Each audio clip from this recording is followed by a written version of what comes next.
National Weather Service in Hanford has issued a flash flood warning for central Madera County in central California until 7 a.m. Pacific Standard Time Saturday and 12:34 a.m. Pacific Standard Time. It is heavy rain across the warned area between 0.6 and 0.8 inches.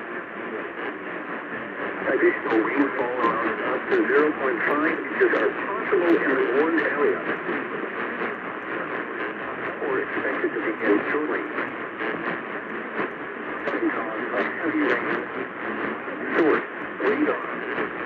Impact, flash flooding of small creeks and streams, urban areas, highways, streets, and underpasses, as well as other poor drainage of the low-lying areas.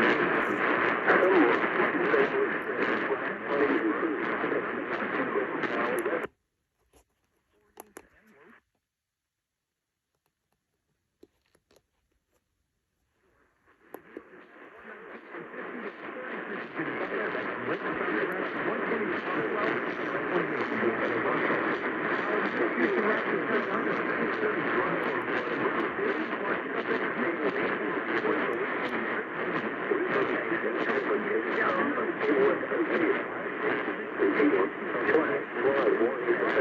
until 7 a.m. Pacific Standard Time for the following counties: Madera, California.